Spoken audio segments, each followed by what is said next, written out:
Let's face it, life is difficult. It is marked by misery, pain, and eventually, if you're blessed enough to live long enough, decrepitude and death. Kind of depressing, I know. But actually, it's the sort of thing that can make you wonder, is life meaningful? What's the point of all this if it just ends in death?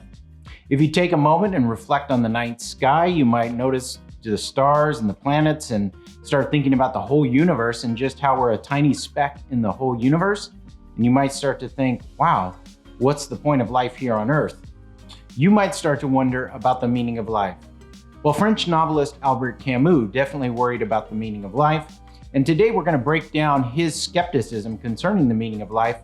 And you'll learn whether it's really troubling or not by comparing it to skepticism about the external world. Welcome to the Philosophical Light. If this is your first time on the channel, consider subscribing to it and clicking the bell so you don't miss any future videos.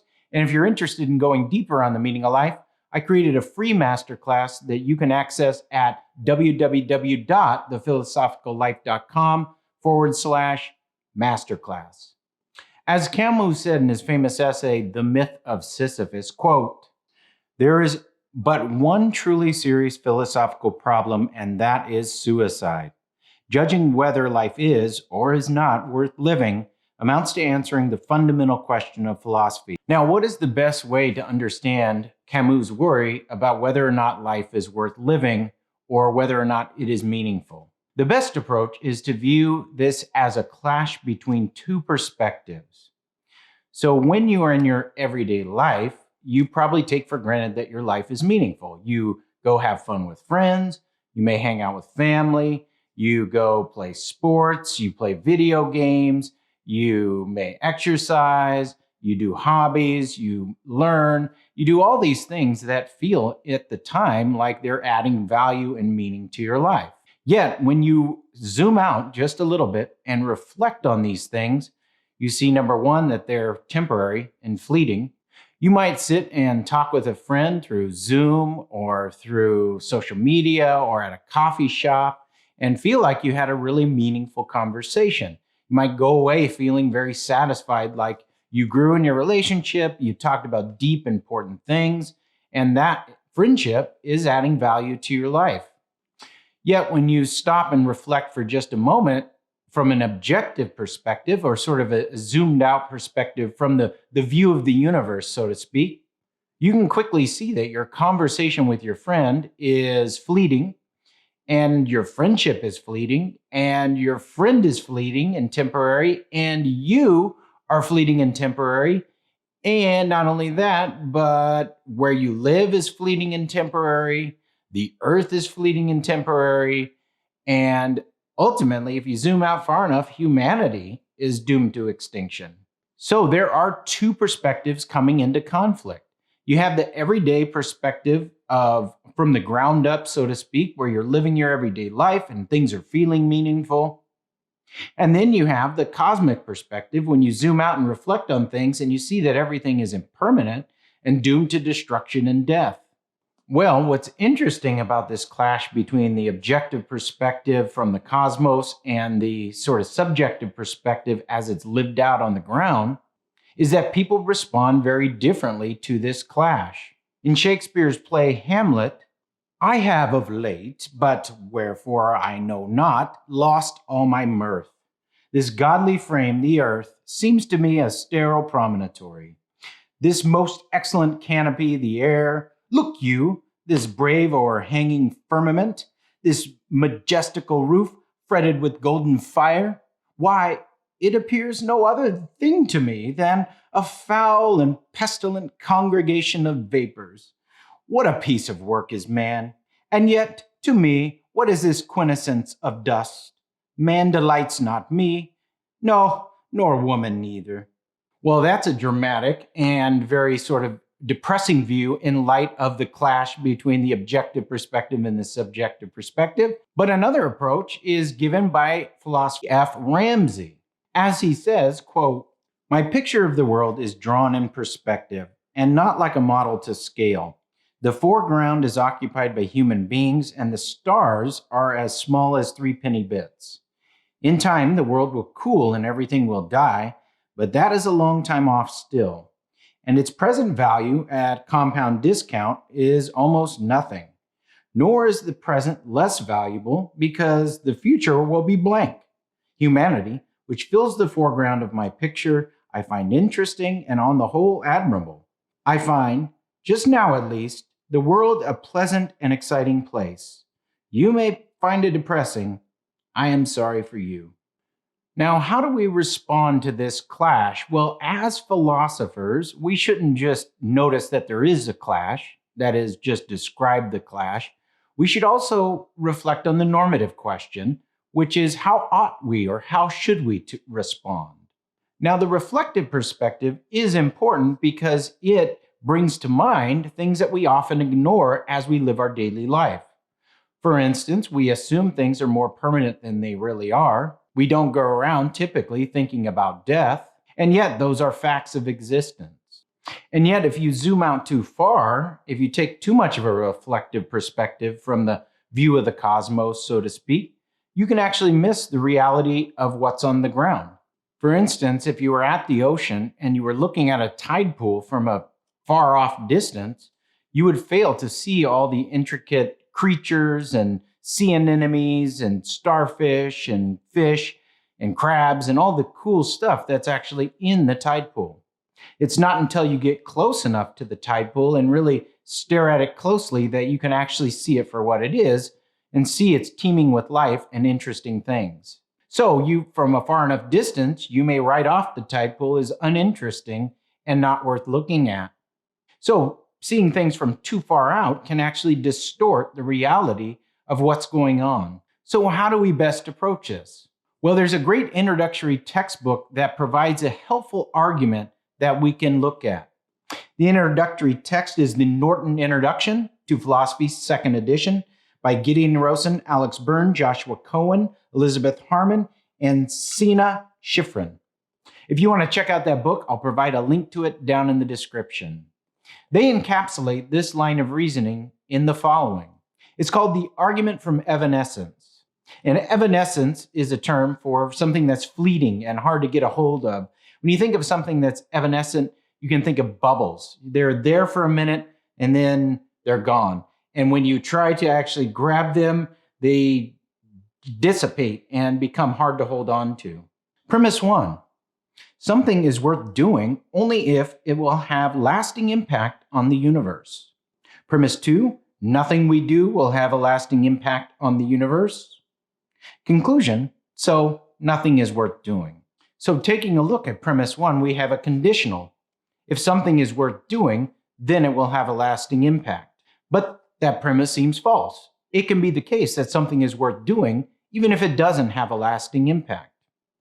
You might enjoy going out with friends for food. Obviously, that won't have a lasting impact. It'll fill you. You'll have some fun, some good conversation, hanging out with your friends, but it won't last. Does that mean it's not worth doing? Well, maybe not. If you enjoy it, it might be worth doing. Welcome to a segment called Argument Hacking. This is where we break down the logic of the argument so that you can better understand the dialectic or the debate between the philosophers. Let's jump into the slides. As you can see here, we are breaking down the first premise, which is the contested premise in the argument from evanescence. And that premise is something is worth doing only if it will leave a lasting impact on the universe. Now, we can break this down by assigning a letter to the propositions in that conditional. So we will let W stand for something is worth doing. We'll let L stand for it will leave a lasting impact on the universe. And now let's take a look at that conditional. So premise number 1 becomes if W, then L.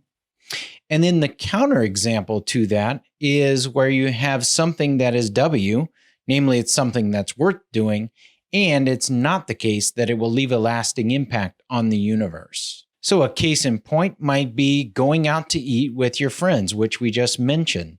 And we can break that down a little bit further. So we'll let E stand for the proposition that I am eating a meal with my friends. Now, one interesting thing about that proposition, as you can see there with the avocado right next to it, is you have E being I am eating a meal with friends being a conditional. If that's the case, then you're doing something that is worthwhile. Now, what that means is that the E is sufficient. That is, I am eating a meal with friends is sufficient for that thing being worthwhile. That's all you need for you to be doing a worthwhile thing. Now, you might say, why is it the case that eating a meal with friends is sufficient for doing something that's worthwhile? Well, as you can see here, eating a meal with friends fulfills a desire for companionship. You're doing something that's enjoying. It makes you feel like you're not alone.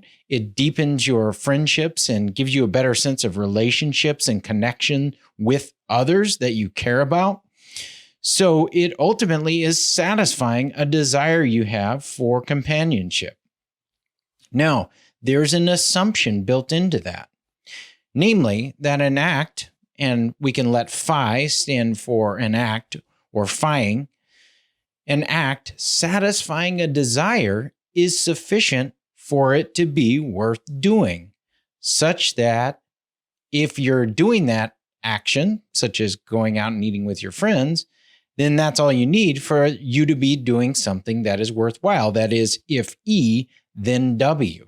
Now the question becomes, is it true that an act satisfying a desire is sufficient to be worth doing?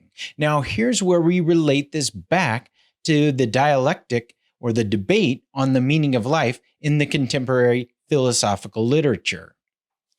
So Richard Taylor will say yes. Why? We'll explain that in a minute. And then Camus and Susan Wolf will say no. So let's go back to the question. Is it true that an act satisfying a desire is sufficient for it to be worth doing? Now think about the myth of Sisyphus. You may recall that Richard Taylor tweaked the myth.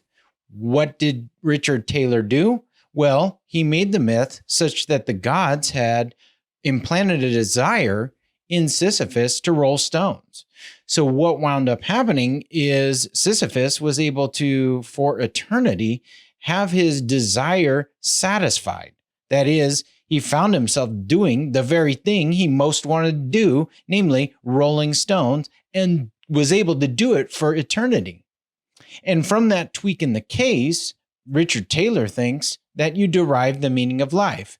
That is, it's sufficient for Sisyphus satisfying his desire for it to be the case that he's doing something worth doing. And because he's doing something worth doing, and he's doing it for eternity, it falls out of that his life is worth living and therefore meaningful. Now, when it comes to Camus, of course, he's not using the tweaked case that Taylor is using regarding the myth of Sisyphus. He has the original version that he proposed. And in the end, as you may recall, he says you must imagine Sisyphus happy. Why must you imagine Sisyphus happy? Because he's continuing to do something that's pointless. It's worthless. And yet he remains content and keeps doing that rolling of the stone, even though he recognizes full well that it's pointless. It must be the case that Sisyphus has accepted his fate. Now the question becomes, is accepting his fate something that actually Sisyphus is doing something he desires to be doing? No, not for Camus. In fact, it may be important to Camus' case that Sisyphus does not want to be rolling stones and yet keeps doing it. That revolt or that tension is where he finds satisfaction. But it's not ultimately his desire to be rolling stones. Now, an interesting case might be made that once Camus accepts his fate and becomes the absurd hero, it now is his desire to roll stones. In fact, as you recall, the very flowery and suggestive and creative imagery Camus uses at the end of his essay, The Myth of Sisyphus, he talks about every flake and every part of the stone being something that sort of makes him feel alive. Even the night sky sort of comes alive. So we could make a case that Camus thinks after Sisyphus becomes the absurd hero, even though he knows full well that he's doing something that's pointless, he is in a sense satisfying his desire because he's resigned himself to this being his fate. And now his desire is satisfied. He finds contentment in his lot. But for Camus, that doesn't mean what he's doing is worthwhile. In fact, he's still doing something completely worthless, and that's why his life is not meaningful. Additionally, Susan Wolf thinks that satisfying a desire isn't sufficient for you to be doing something that's worthwhile. After all, you could, as she mentioned in her example, most desire to just do crossword puzzles all day, every day. And even though you're satisfying your desire and you're getting a little mental stimulation, it's not the case that objectively speaking, you're doing something worthwhile. Now, this is an actual contested place in her theory, but it's just worth pointing out that she would actually think it's not true that an act satisfying a desire is sufficient for it to be worth doing, such that that thing that you're doing can count toward making your life meaningful. I hope this segment of argument hacking has helped you to better understand and lay bare the logic of what's going on in the dialectic and debate in the philosophical literature on the meaning of life. Now, let's jump back into the main video. Now we can express Camus' worry about whether life is worth living in its most poignant form. How are we not like Sisyphus? Like his life, we might feel good about what we're doing on the ground from a sort of first-person perspective, but actually, we're sort of deluding ourselves. We're fooling ourselves into thinking that the stuff we occupy our life with in everyday life, hanging out with friends, family, is making our life worthwhile and meaningful, but it's actually not. We're actually like Sisyphus in the sense that we're actually condemned to a repetitive cycle of maintaining life. Now, philosopher Thomas Nagel provides a helpful diagnosis of this clash. Nagel draws an analogy between this skeptical worry about the meaning of life and the skeptical worry that we can't know anything about the external world, that is, the world outside our minds. How does this work? Well, in external world skepticism, what winds up happening is we ignore certain possibilities of error in everyday life. That is, we go around the world perceiving things. I might see my dog sitting over there, and I take it for granted that my dog is really sitting over there. I ignore the possibility that I'm living in a simulation, or I'm a brain in a vat, or I'm merely dreaming. Even though were any of those things true, the experience as of seeing my dog would be the same, but it would in fact be false. Likewise, as we go around in our daily life, doing things, doing work, meeting with friends, hanging out with family, things that provide value and meaning to our life, at least we think, it may turn out that we're just ignoring skeptical possibilities of error. That is, we're ignoring the fact that all things lead to death and destruction. But if that thing we're ignoring, we focus on, then we lose our confidence in the value of the projects we're actually doing. Likewise, when it comes to the brain in the vat scenario, when you focus on the possibilities of error, that is, when you focus on the fact that it's possible that you're living in the matrix, or that you're a brain in a vat, or that you're merely dreaming, then you can't know what you think you know. To put it slightly more formally, the skeptical argument goes as follows, as illuminated by Anthony Bruckner. And I'll fill in the proposition with my dog sitting over there. And by the way, her name is Sandy, and she's a golden doodle. If I know that Sandy is sitting over there, then I know that it's not the case that I'm a brain in a vat. That's the first premise. Premise 2, I don't know that I'm not a brain in a vat. Conclusion, I don't know that Sandy's sitting over there. Now, why don't I know that I'm not a brain in a vat? Well, because I have no way of knowing, because everything would appear the same to me. The way that I access the world through my perception I'd be having a similar experience as of I'm having right now. I believe that right now I'm filming this video, but were I in brain in a vat having my brain chemistry stimulated to have an experience as of filming right now, I would have no way of distinguishing the two. The two, from my first-person perspective, would be indistinguishable.